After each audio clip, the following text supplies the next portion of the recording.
인류 역사는 전쟁의 역사라고 해도 과언이 아닐 정도로 무수한 전쟁을 겪어왔습니다. 그것은 동양, 서양 공통된 현상입니다. 역사의 한 3,000년, 4,000년을 거슬러 보면은 전쟁이 없던 평화의 시대는 200~300년에 불과하고 수많은 전쟁들이 있어 왔습니다. 이유가 뭘까요? 우리가 주어진 시간에, 역사의 시간의 90%는 평화가 없었다. 90%는 평화가 없었다. 전쟁을 겪어 왔다는 것입니다. 예일대학교, 미국 예일대학교에서 문명과 역사를 가르치는 도널드 케이건 고스가 쓴 책 가운데 On the Original of War, 전쟁의 기원에 대해서 세 가지 원인을 밝히고 있습니다. 첫째는 전쟁이 왜 일어나는가? 두려움 때문에 일어난다는 거예요. 상대가 강하기 전에 먼저 타격을 하자. 두려움 때문에. 이 전쟁이 일어나는 어떤 선제적 동기가, 심리적 동기, 심리적 전쟁 동기는 두려움 때문에 일어난다. 두 번째로는 뭐냐면 대부분의 경우는 이익 추구 때문에 전쟁이 일어납니다. 우리가 구약 성경 읽어보면 전쟁이 많아요. 대부분 영토 분쟁, 땅을 차지하기 위해서. 최근에 러시아가 우크라이나를 점령한 것도 땅을 빼앗기 위한 전쟁 아닙니까? 이런 이익을 추구하기 위해 전쟁이 일어나고, 또 하나는 명분적 전쟁 동기가 있습니다. 과거 2차 대전 때 히틀러가 게르만 민족의 우월성을 입증한다. 그런 명분으로 전쟁을 일으켰습니다. 그러나 어떤 경우에도 이런 전쟁들이 정당화될 수 없습니다. 우리가 6.25 전쟁을 겪었고 지금 6.25 전쟁이 일어난 지가 75주년이 됐습니다. 1천만 이상 가족을 만들었고 500만의 사상자가 생겼어요. 남북한 합쳐서입니다. 거기 유엔군까지 포함하면 500만이 죽거나 다치고 1천만 이상 가족을 낳는 그런 결과를 가져왔기 때문에 어떤 경우에도 전쟁이 정당화될 수 없습니다. 최근에 이란이 또 이렇게 공격을 당했습니다. 트럼프가 과거의 대통령들을 비난할 때 걸프 전쟁, 소위 걸프 전쟁은 부시의 전쟁이라 그러고, 또 아프가니스탄 전쟁은 오바마의 전쟁이라 그랬는데, 본인은 전쟁에 개입하지 않겠다고 했지만 이란의 핵시설을 타기함으로써 이제 트럼프의 전쟁이 발발하고 말았습니다.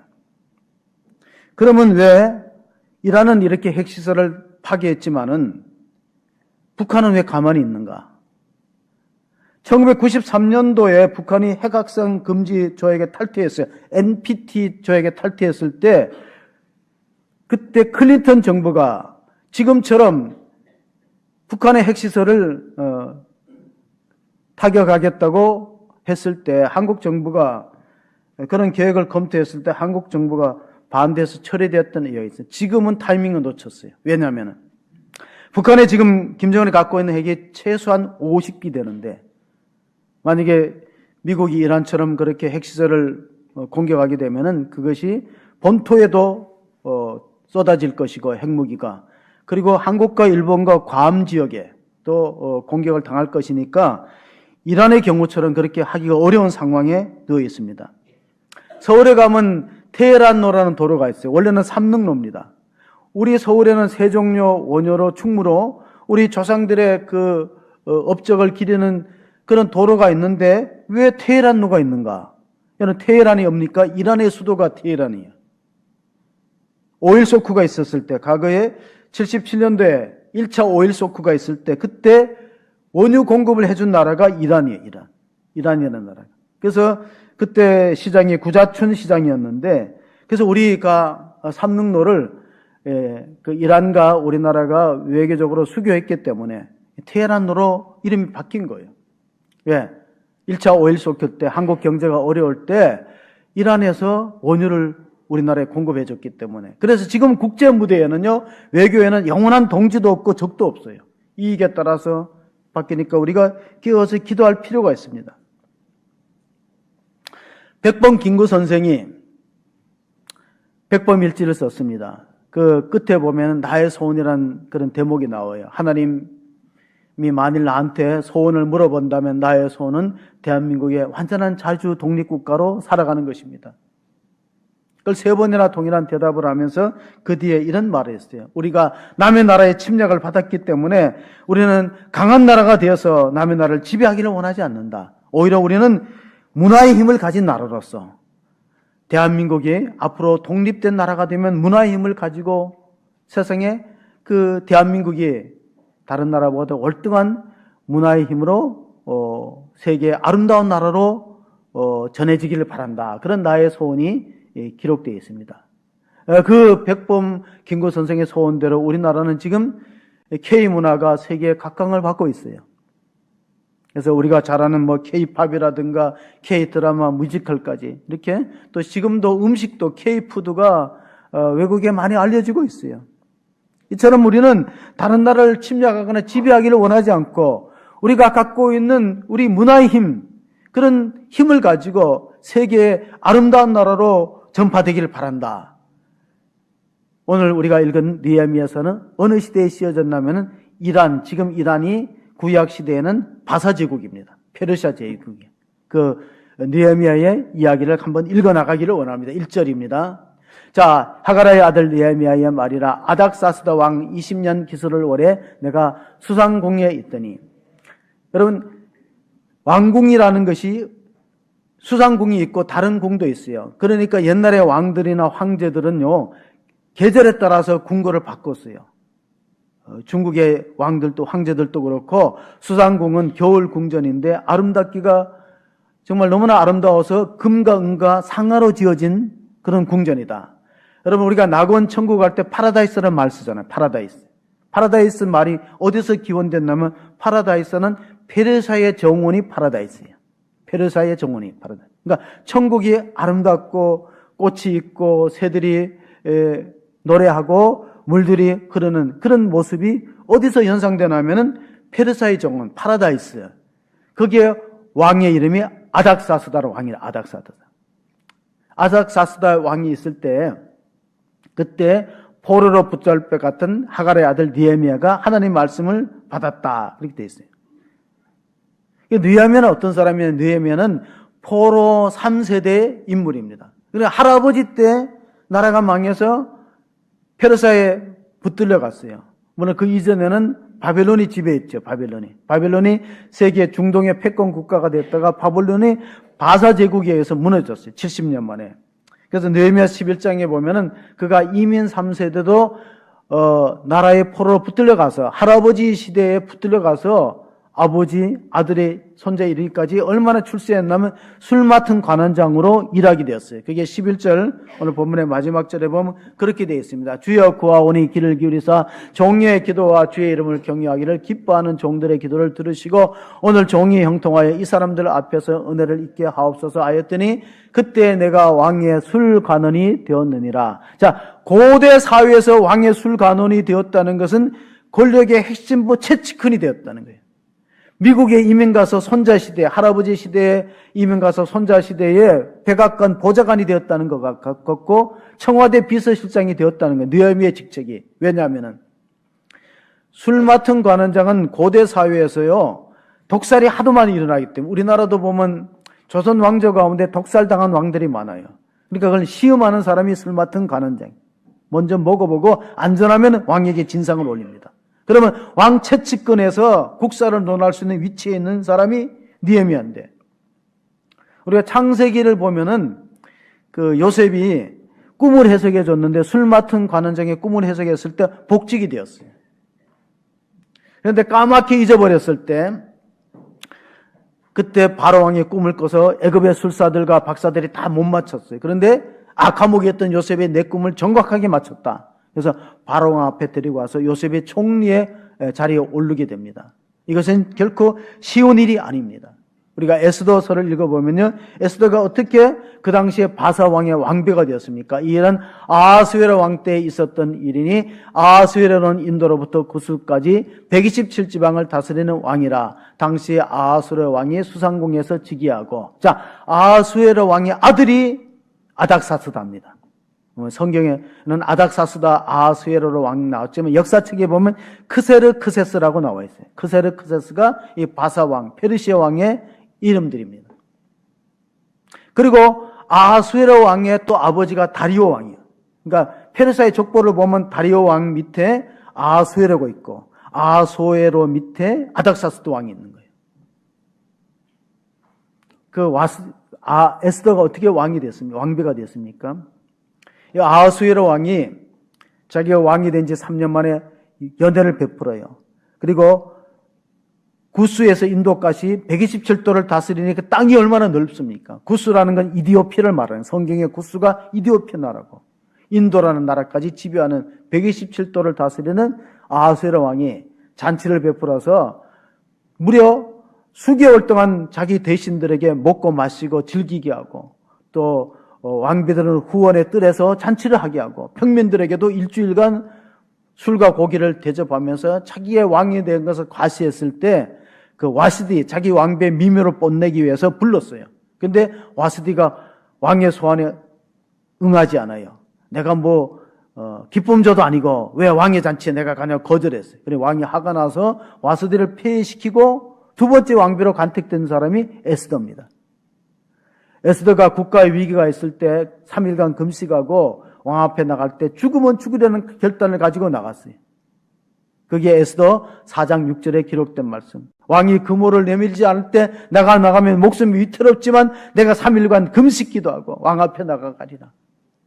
그래서 나를 구했듯이 느헤미야도 역시 그래요. 내가 이 높은 자리에 앉는 것은 내가 똑똑하고 잘나서가 아니다. 자, 1장 2절 3절 읽어보면 내 형제 가운데 하나인 하나니가 두어 사람과 함께 유다에서 내게 이르기로 내가 그 사로잡힘을 면하고 남아있는 유다와 예루살렘 사람들의 형편을 물은즉 그들이 내게 이르되 사로잡힘을 면하고 남아있는 자들이 그 지방 거기에서 큰 환난을 당하고 능력을 받으며 예루살렘 성은 허물어지고 성문들은 불탔다 하는지라. 자,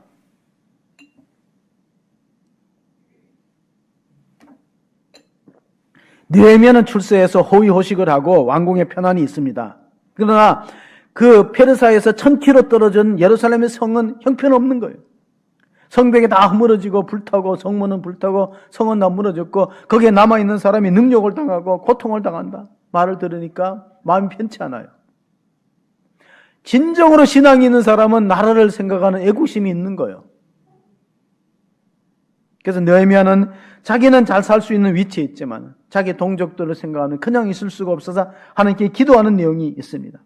기도하는 내용을 우리가 본문 가운데 읽어보니까 정말로 하나님께서 이 민족을 사랑하셔서 우리가 하나님의 율법을 어기고 규례와 법도를 지키지 않아서 이 지경이 되었다면 우리가 하나님께로 돌아갈 수밖에 없다는 그런 고백을 하면 하나님이 돌아가면은 회복시킨다. 에스라서 1장에 보면은 2절 3절에 이런 말씀이 있습니다. 1절 2절 바사왕 고레스 원년에 여호와께서 예레미야 입을 통하여 하신 말씀을 이루게 하시려고 바사왕 고레스의 마음을 감동시키시며 그가 온 나라에 공포도 하고 조소도 내려 이르되 바사왕 고레스는 말하노니 하늘의 하나님 여호와께서 세상의 모든 나라를 내게 주셨고 나에게 명령하사 유다 예루살렘의 성전을 건축하라 하셨나니. 자, 이거는 역사적인 배경이 뭐냐면 페르사가 있기 전에 바벨론이 이스라엘 민족을 침략해서 예루살렘 성을 무너뜨렸어요. 그리고 포로로 붙잡아 갔습니다. 그런데 바벨론이 영원하지 않아요. 바벨론이 세계를 중동을 제패했다가 그 뒤에 바사 제국이 일어났는데 고레스 왕이 바벨론을 무너뜨렸습니다. 그러니까 바벨론의 지도자들이 얼마나 악정을 폈으면요, 페르사 군대가 왔을 때 오히려 환영했어요. 그래서 결국은 바벨론의 영화는 떠나가고 바사 왕이 온 세상의 지배자가 됐을 때 하나님이 명령하셨어요. 이스라엘 민족을 풀어주라. 그들의 성전을 재건하게 하고 그리고 그들에게 관용 정책을 펴라 했어요. 여러분, 이 정권을 잡으면서 정치 보복 안 하고 관용 정책을 펴는 일이 얼마나 중요합니까? 예레미야서를 읽어보면 예레미야서 25장 12절 13절에 여호와의 말씀이 내라 70년이 끝나면 내가 바벨론의 왕과 그의 나라와 갈대아인의 땅을 그 죄악으로 말미암아 벌하여 영원히 폐허가 되게 하되 내가 그 땅을 향하여 선언한 바 곧 예레미야가 모든 민족을 향하여 예언한 이 책에 기록한 나의 모든 말을 그 땅에 임하게 하리라. 하나님은 말씀에 신실하여서 약속을 지키지만은 이스라엘 민족은 하나님의 말씀을 잊어버립니다. 하나님의 율례와 법도와 계명을 떠나서 자기 마음대로 살아가다가 나를 빼앗기는 비극을 맛보게 되었습니다. 그래서 우리가 그 느헤미야가 한 일이 뭡니까? 에스더처럼 금식하며 기도하고 하나님께 매달리는 겁니다. 그것만이 이스라엘 민족이 회복되는 길이라고 믿었습니다. 4절 5절의 말씀을 읽어보시면은 내가 이 말을 듣고 앉아서 울고 수일 동안 슬퍼하며 하늘의 하나님 앞에 금식하며 기도하여 이르되 하늘의 하나님 여호와 크신 두려우신 하나님이여 주를 사랑하고 주의 계명을 지키는 자에게 언약을 지키시며 공유를 베푸시는 주여 간구하나이다.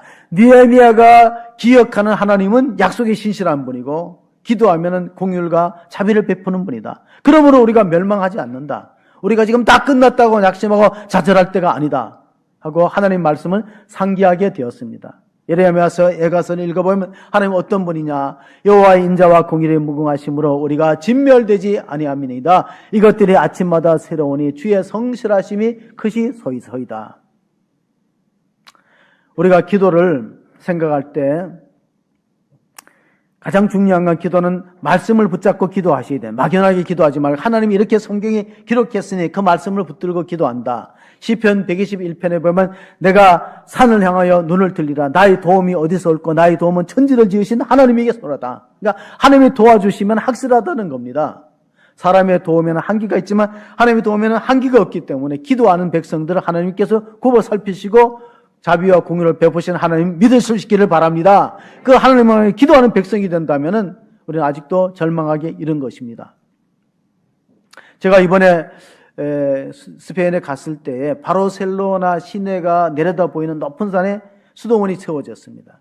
그 산 이름을 몬세라트라고 불러요. 몬이라는 것은 이 스페인 말로 몬이라는 것은 마운틴을 말하는 거 산이에요.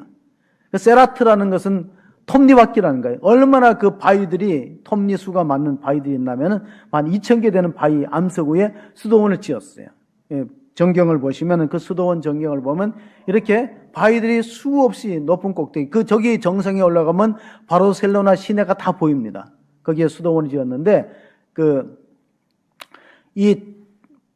마치 초소처럼 보이는 저기는 수도사들이 개인 기도하는 실이기 때문에 일반인의 접견이 금지되어 있어요.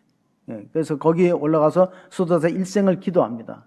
그리고 또 보시면은 저도 이제 그 근처까지만 가고 여기 보면 나무가 있는데 수도원 앞에 성당에 나무가 있는데 두 가지 나무가 있어요. 하나는 사이프러스라는 나무고 하나는 감람나무입니다. 키가 큰 사이프러스 나무는 어디에 주로 심냐면 무덤에 심어요. 저 전봇대 높이만큼 이상으로 올라가는 게 사이프러스 나무니까 죽은 영혼이 하늘나라에 올라가라는 뜻에서 이 나무를 무덤에 심습니다.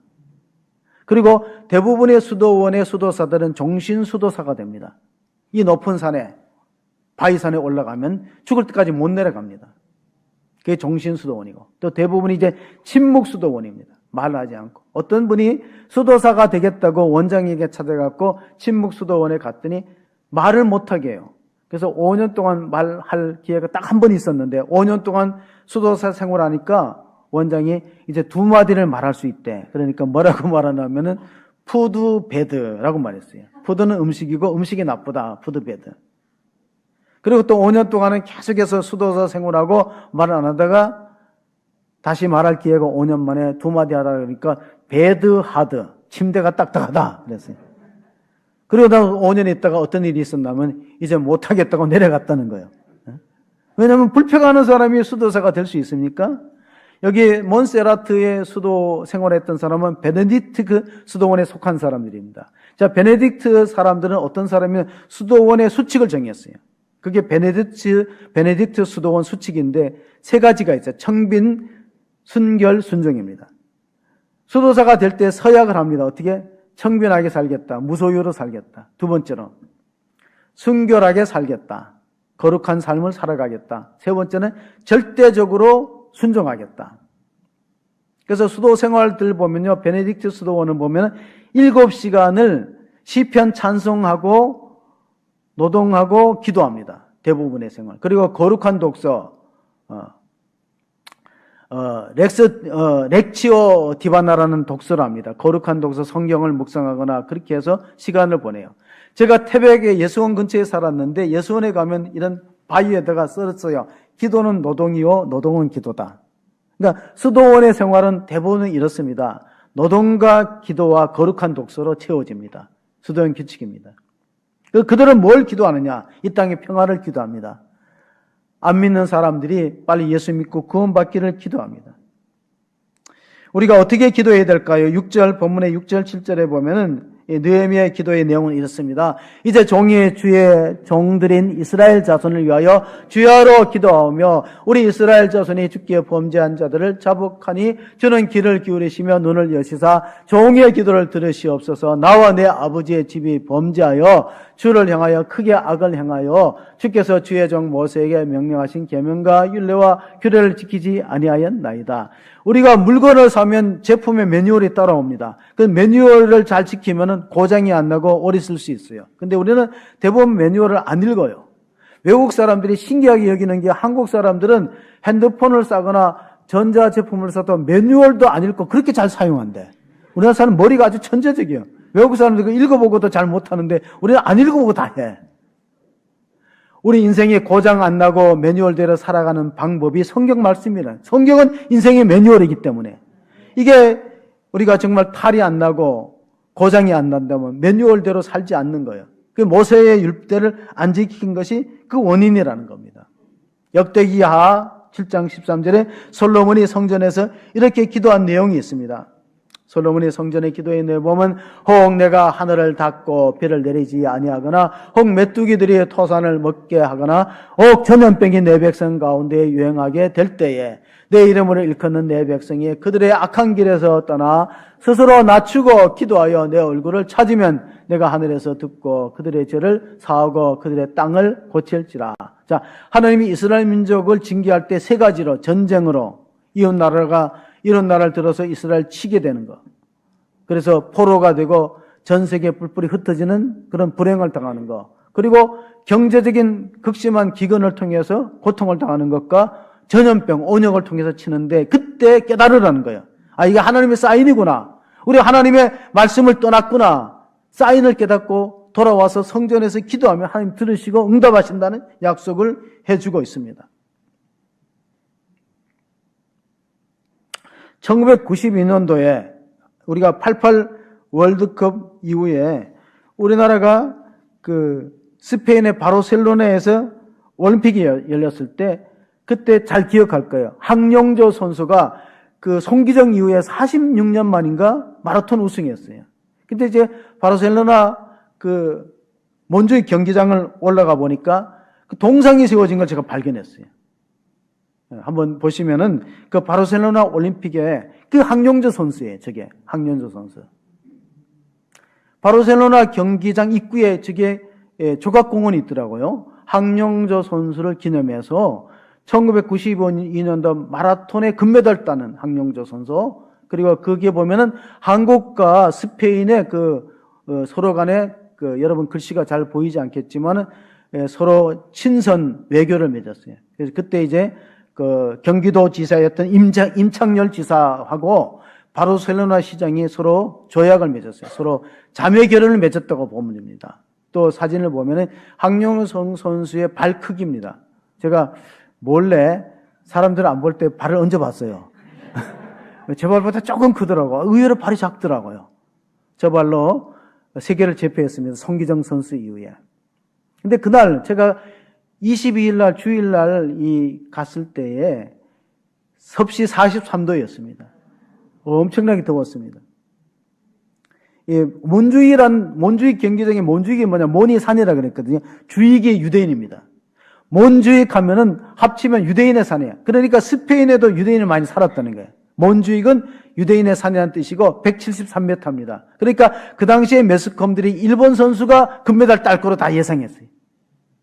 결국은 일본 선수가 계속해서 1등으로 달려오다가 173m 언덕, 몬주익 언덕에는 역전됩니다. 황준 선수가 뒤집어 버렸어요. 그때까지만 해도 각광을 받지 못했던. 어떻게 보면 우리 인생은요 마라톤과 같아요. 끝까지 달려봐야 돼요. 신앙생활 마라톤이에요. 여러분 믿다가 중간에 탈퇴하는 사람이 얼마나 많아요.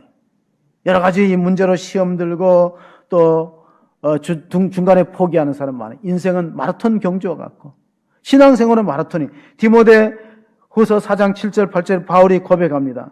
야, 뭐라고 해요? 나는 선한 싸움을 싸우고 나의 달려갈 길을 마치고 믿음을 지켰으니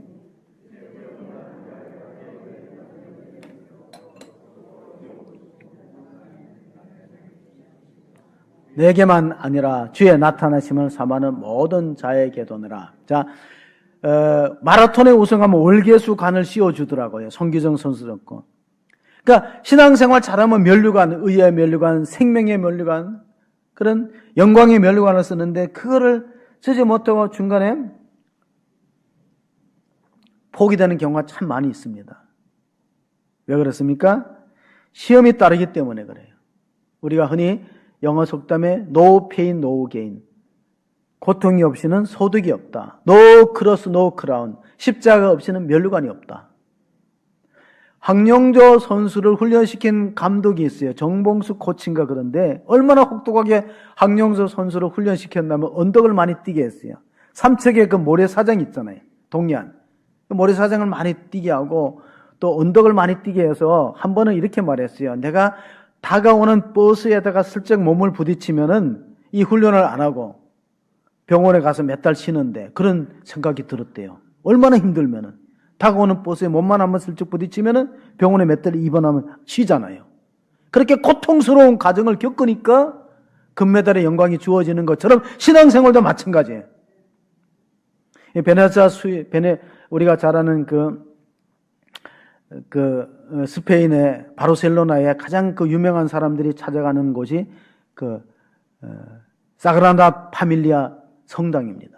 근데 성당의 높이가 172.5m예요. 왜? 그것을 설계한 아주 천재적인 건축가 안토니 가우디가 몬주익 산이 173m니까 그보다 높아서는 절대 안 된다. 어떤 천재적인 건축가와 예술가가 만든 성당이랄지라도 교회랄지라도 하나님보다 높아서는 안 된다. 자연에는 직각이 없다. 이렇게 그런 어떤 건축 철학을 갖고 지은 것이 사그라다 파밀리아 성가족교회입니다. 그 안에 들어가 보면은 사복음서를 기록한 사람 이름이 다 영어로 써 있어요. 마태, 마가, 누가, 요한. 그 사람들의 말씀을 우리가 따라서 신앙생활을 해야 되는데 우리가 그것을 떠날 때가 많으면 그건 어떤 결과를 가져올 것이냐. 그것이 느헤미야 1장 9절 10절에 보면 이런 말씀이 기록되어 있습니다. 만일 내게로 돌아와 내 계명을 지켜 행하면 너희 쫓긴 자가 하늘 끝에 있을지라도 내가 거기서부터 그들을 모아 내 이름을 두려고 택한 곳에 돌아오게 하리라 하신 말씀을 이제 청하건대 기억하옵소서. 이들은 주께서 일찍이 큰 권능과 강한 손으로 구속하신 주의 종들이요 주의 백성이니이다. 자, 1장 10절을 읽어보면 무엇을 연상합니까?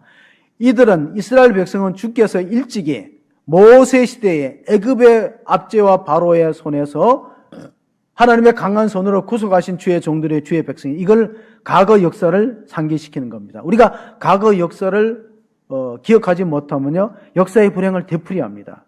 스페인과 우리나라가 비슷한 점이 뭐냐면 내전을 겪었다는 거예요. 스페인은 이베리아 반도 국가고 우리는 한반도 나라인데 이념 전쟁 때문에 우리는 6.25 동란을 겪었고 스페인은 1936년에 시작해서 39년도에 내전에 극심한 내전으로 공화파하고 또 의회파들하고 싸움이 있었으니 전쟁. 그리고 그 전쟁이 2차 대전의 불씨가 되었다고 역사학자는 말합니다. 1936년에서 39년까지 스페인 내전은 2차 세계대전의 전초전과 같아. 그게 뭐냐면 이념 갈등이거든요. 공산주의와 민주주의 갈등으로 전쟁을 겪고 우리가 비슷한 점이 있습니다. 또 하나의 비슷한 점이 뭐냐면 유럽 사람들은 축구를 되게 좋아합니다. 유럽의 3대 빅리그가 있는데 그게 바로 스페인의 라리가 리그하고 영국의 프리미어 리그하고 독일의 분데스리가 리그예요. 그러니까 우리가 분데스리가 리그에서 차범근 선수가 굉장히 우리나라를 국위를 높였습니다. 유럽 사람들은 왜 축구를 좋아할까? 이유가 있어요. 유럽 사람들에게 축구는 전쟁이에요, 전쟁. 왜냐하면 유럽은 전쟁을 많이 겪었기 때문에 성을 짓어할 때 보면 높은 산성에다 성을 짓습니다. 왜? 적의 침략을 대비하고 공격하기 유리하고 돌을 굴리거나 기름을 붓거나 유리한 게 높은 산 위에 성을 짓는 거예요. 그리고 도시가 형성될 때 보면 항상 큰 강을 끼고 형성됩니다. 적들이 쳐들어오면 방어 진지가 강이 되는 거예요. 저지선이 되는 거예요. 그래서 축구는 뭐냐? 전쟁이에요, 그들에게. 축구는 전쟁이에요. 왜? 유럽은 전쟁을 많이 겪었는데 이제는 전쟁을 안 하니까 축구를 통해서 대리 만족하는 거예요. 그래서 축구가 11명이 대표 선수가 차지면 지면요, 온 시민들이 난리가 나고 이기면 또 난리가 납니다. 그만큼 축구에 열광하는 것은 다 대리 전쟁과 같다. 우리 신앙생활도 영적인 전쟁이에요. 영적인 전쟁에 이기려면 어떻게 됩니까? 우리가 기도 없이는 영적 전쟁에 승리할 수 없다. 에베소서에 보면 우리의 씨름은 혈과 육에 대한 것이 아니라 하늘에 있는 악한 영들과 공중에 권세 잡은 자들이기 때문에 악한 영들은 우리를 얼마든지 넘어뜨리려고 합니다. 누가복음 22장에 예수님께서 제자들에게 주신 말씀을 한번 보시면은 시몬아 시몬아 보라 사탄이 너희를 물가버릇 하려고 요구하였으나 그러나 내가 너를 위하여 내 믿음이 떨어지지 않기를 기도하였노니 너는 돌이킨 후에 내 형제를 굳게 하라. 그가 말하되 주여 내가 주와 함께 오게도 죽는 데에도 가기를 각오한나이다. 이르시되 베드로야 내가 내게 말하노니 오늘 닭 울기 전에 내가 3번 나를 모른다고 부인하리라 하시니라. 자, 베드로는 진심으로 예수님을 떠나지 않고 배신하지 않으려고 결심했지만 자기 의지만으로 안 돼요. 왜냐하면 죽음 앞에 사람은 약해집니다. 그래서 십자가에 주님 못 박힐 때 3번 모른다고 부인했어요. 왜? 겟세마네 동산에서 3번 기도하라 할 때 피곤하고 지쳐서 기도를 못했거든요. 시험이 들지 않도록 끼어 기도하라 하는데 그거를 실천하지 못했습니다. 느헤미야는 실천하는 사람이에요.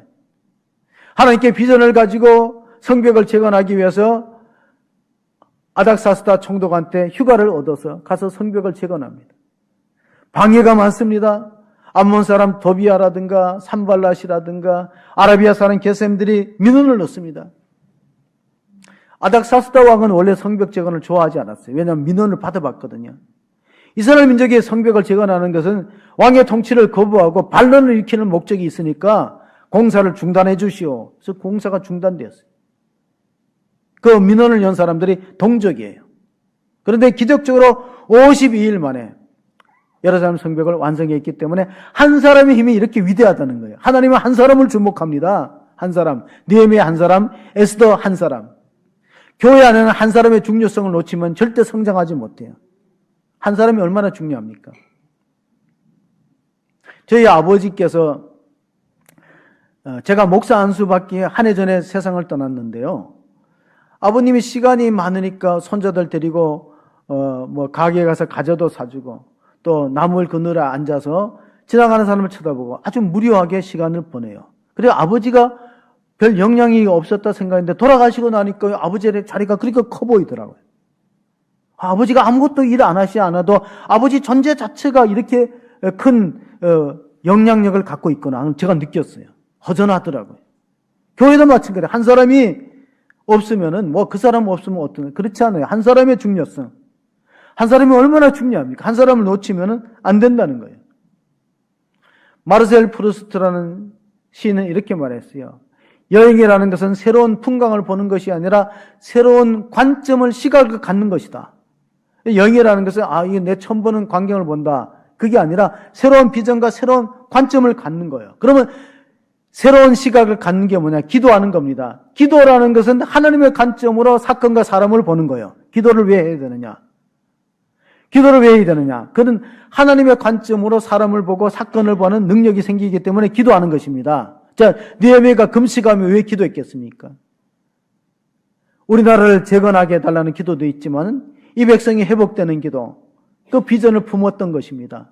여러분, 우리가 여름 성경학교와 수련을 통해서 우리 자녀들의 꿈과 비전을 갖기를 원하는데 비전은 기도를 먹고 자란다는 사실을 기억하셔야 됩니다. 비전은 무엇을 먹고 자란다? 기도를 먹고 자라는 거예요. 우리가 비전 트립을 청년들이 많이 가서 정말 새로운 경험을 하면서도 그 비전을 우리가 기도를 통해서 성장시키지 않고 실현시키지 않으면은 그는 꿈에 불과하다는 거예요. 폴 투루이아라는 기독교 상당 심리학자가 소년기의 열망은 소유의 열망이에요. 소년들은 뭔가 가지려고 장난감도 가지려고 그러고 청년기의 열망은 경험의 열망이에요. 청년들은 정말 새로운 세계를 나가서 경험하는 게 필요해요. 선교 현장에 나가서 경험하는 게 필요하고 그리고 장년기의 열망은 인격의 열망이라 그랬어요. 내가 오랫동안 예수를 믿고 나이를 먹으면은 예수님의 향기가 나고 예수님의 품성이 우리 가운데 있어지는 것이 축복이라는 겁니다. 그래서 베드로 사도는 그것이 나라 끼어라 너희 대적마귀가 우는 사자처럼 산길을 잘 찾는다. 왜 많은 사람들이 교회 안에서 보이다가 사라졌을까요? 사탄들이 삼킬 자를 찾고 있어요. 어떤 사람이 시험이 걸려 넘어질까? 어떤 사람을 쓰러뜨릴까? 찾고 있다는 겁니다. 오늘 베드로가 시험에 들었다가 회복되어서 교회를 세우는 일에 앞장서는 수제자가 되었습니다. 그래서 유럽에서 가장 큰 교회가 베드로 성당입니다. 베드로는 시험에 들었지만 회복되어서 주님으로부터 사명을 다시 부여받고 쓰임받았어요.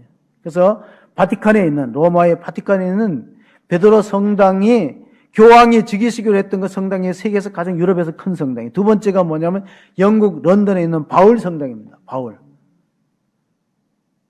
거기 그 사람들은 세인트 폴이라 그래요. 성 바울 성당이. 세 번째 성당이 큰 것이 스페인에 있어요. 스페인. 세비야 성당입니다.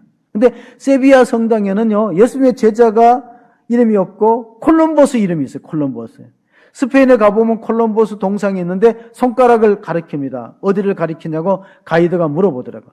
저 콜럼버스 동상에서 손가락이 어디냐고 해서 제가 인도가 아니냐 그러니까 인도라는 거예요. 원래 콜럼버스는 인도의 황금을 찾아갔다가 아메리카 대륙을 발견한 사람이에요. 그게 1492년도입니다. 그래서 역사가들은 중세를 규정 지을 때 중세가 언제까지나 콜럼버스가 아메리카 신대륙을 발했던 1492년도까지 중세라고 보는 사람도 있고 또 마틴 루터가 종교개혁을 일으켰던 1517년을 중세로 보는 사람도 있어요. 근데 중요한 것은 무엇입니까?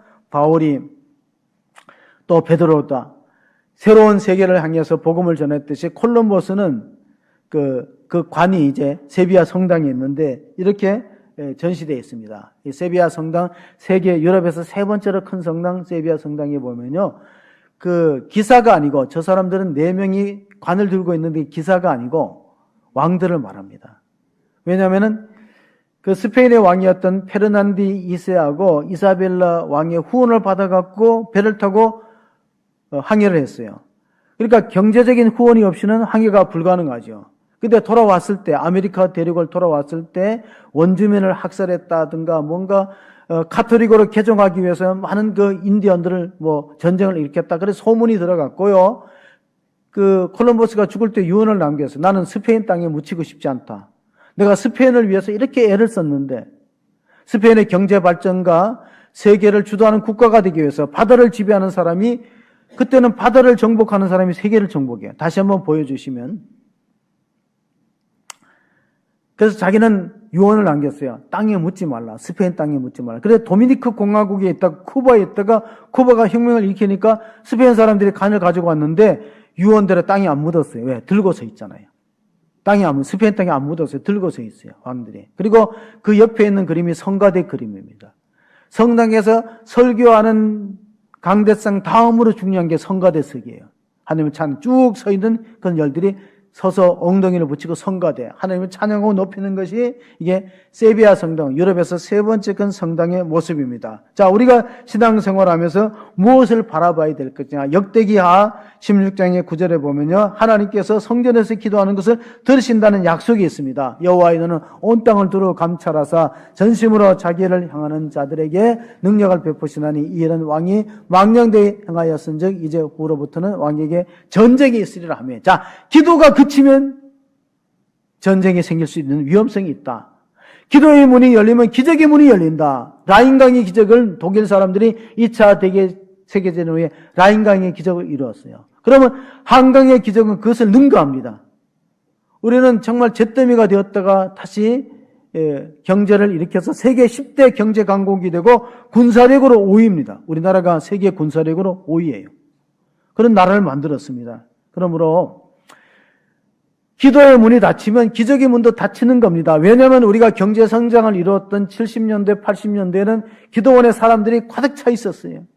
그리고 산에 가서 산기도 하고 철야기도 하고 나무 뿌리를 흔들고 기도했을 때 경제 성장이 되었고 교회도 붕괴했어요. 기도의 문이 닫히니까 경제도 침체되는 것입니다.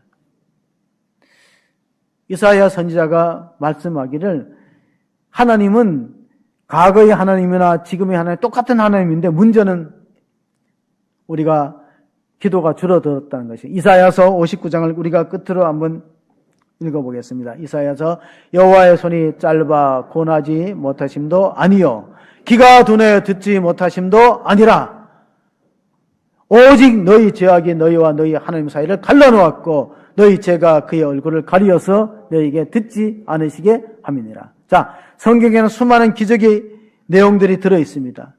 그리고 많은 기적적인 사건들이 과거에 있었는데 오늘날의 사람들은 말합니다. 기도한다고 기적이 일어나는가? 그렇지 않습니다. 여호와의 발이 짧아졌는가? 하나님의 능력이 줄어드는가? 아니라는 거예요. 기도가 줄었을 뿐이지. 하나님의 능력이 줄어든 것은 아니기 때문에 기도의 문이 열리면 기적의 문이 열리는 걸 믿으시기 바랍니다. 사람들은 말합니다. 몸이 아프면 병원에 가고 의사를 통해서 치료받지 기도한다고 내 병이 낫겠네. 그렇지 않습니다. 똑같은 병에 걸려 어떤 사람은 회복되고 고침받고 완쾌됩니다. 어떤 사람은 그 병에 지게 됩니다. 이유가 뭘까요? 하나님을 의지하지 않고 사람에게 의지하는 것은 한계가 있다는 거예요. 한계. 하나님을 의지하지 않고 사람을 의지하는 것은 한계가 있는 거예요. 여호와의 손이 짧아졌는가? 하나님 능력이 줄어들지 않고 문제는 우리가 과거처럼 하나님께 무릎을 꿇지 않아요. 느헤미야는 역경에 무릎 꿇지 않고 말씀에 무릎 꿇던 지도자였다는 걸 기억할 수 있기 바랍니다. 자, 우리가 역경에 무릎 꿇지 않고 말씀에 무릎 꿇으면 놀라운 일들이 생기는데 그 대표적인 모델이 느헤미야입니다. 그래서 사람들이 위기 때 느헤미야 리더십을 배워라 이렇게 말하는 말이에요.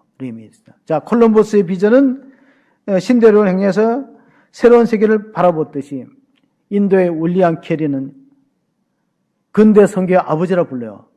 그 윌리엄 캐리가 바다를 타고 나서 다른 나라에 가서 선교할 때 사람들이 말렸어요. 하나님이 작정한 사람이 있으면요, 네가 안 나서도 하나님 얼마든지 구원하는데 젊은이 앉게 주저앉혔어요. 그때 윌리엄 캐리가 한 말이 있어요. 하나님을 위해서 위대한 일을 시도하라. 하나님을 위해서 위대한 일을 기대하라.